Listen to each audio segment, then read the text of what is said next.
My best friend and I made the stereotypical if we're both single by 30 we'll get married pact while drunk 8 years ago, but now we're both 29 and just slept together, also while drunk, and I can't help but get butterflies when I think about him.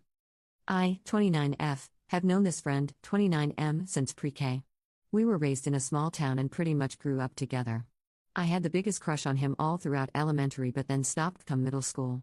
Our friendship lasted through all those years and he even took me to prom after my ex of 3 years broke up with me a few weeks before the day. Both our parents were thrilled to see us go to prom together. One night in college, both of us 21, I had him stay at my place after getting drunk as I didn't want him driving. He asked me then to make a promise with him that if by the time we turn 30 and we're both single, we'll marry each other. Thinking this is drunk talk, I agreed to it as he wouldn't take me telling him he was drunk and needed to go to sleep as an answer. We've both been in and out of relationships since and now are both single. I visited/stayed at his place for a weekend to go out with mutual friends and have fun. The first night we came back home and had drunk intercourse. We woke up in the morning and were both shocked that we actually did it.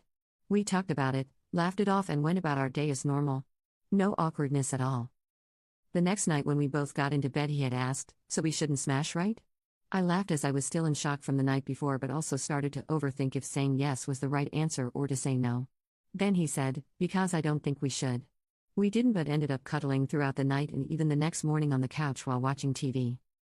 I'm now back home and questioning if I'm actually developing feelings, or more so uncovering feelings that were there for years before, for him or if it's just the excitement from all the feel-good emotions.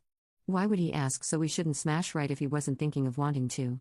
Reliving that night, I'm thinking I should have said we should just to see what his reaction would have been.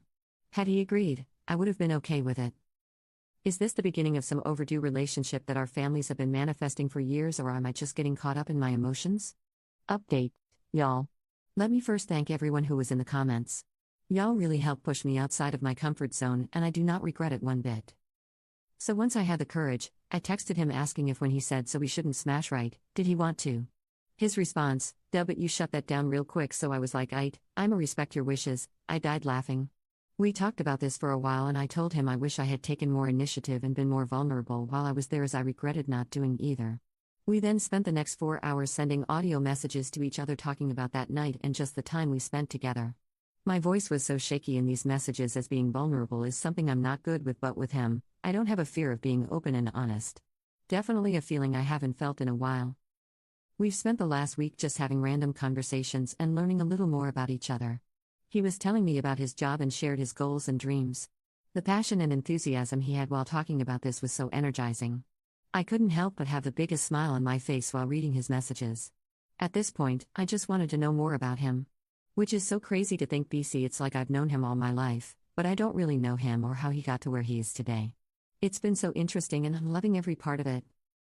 The other day we reminisce over our first real interaction together, a kindergarten Valentine's Day dance. I shared with him how Lil Pre-K, my name, prayed that day would happen and how all the love letters I wrote to him paid off. Yes, I used to write this kid love letters. He was in the AM Pre-K class and I was in the PM. One day he came in during my class to get his backpack, assuming he left early that day and had to come back to get it. After that day, the first thing I do when I got dropped off for class was sit at the craft table, write him a love letter and put it in his cubby for the morning. Crazy to think I used to do this, but like I said in the original post, I was crushing on this kid so hard in elementary. He told me, my mom would freak out every time I brought a note home. Who's this little girl writing you love notes? Y'all, I swear I'm not making any of this up lol. I hope one day I can share pictures with y'all so my story has more to it and doesn't just sound like a crazy love story. I'll be visiting him soon so we can talk and have the real get-to-know-you conversations and I cannot wait. It's crazy to see he is feeling the same way. We both admitted that seeing each other's names come across our phones and feeling the way we do is like, damn, is this really happening? I just feel so lucky and my heart is so overwhelmed with happiness that I can cry. Maybe there will be another update, but at least for now, thank y'all again for telling me to go for it. Best decision I've made in a very long time. I'ma enjoy my lover girl era now.